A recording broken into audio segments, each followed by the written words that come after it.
pra vocês como é que tá o tempo.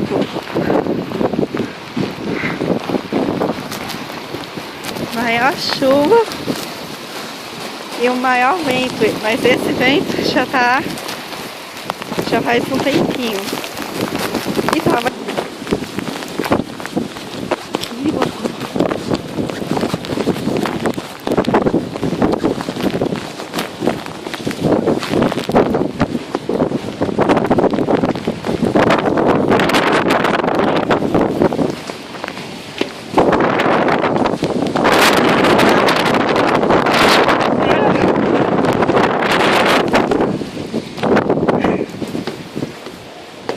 cheguei, graças a Deus.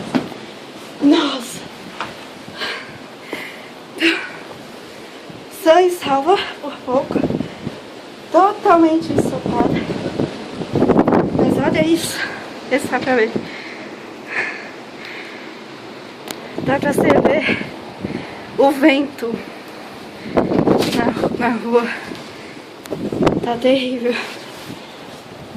Pela câmera eu não sei se vai dar, mas... enfim. Nossa, que eu devia ter saído da escola mais cedo hoje. Olha ali que eu tô falando.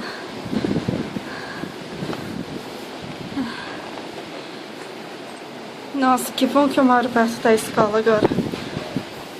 Senão eu tava perdida.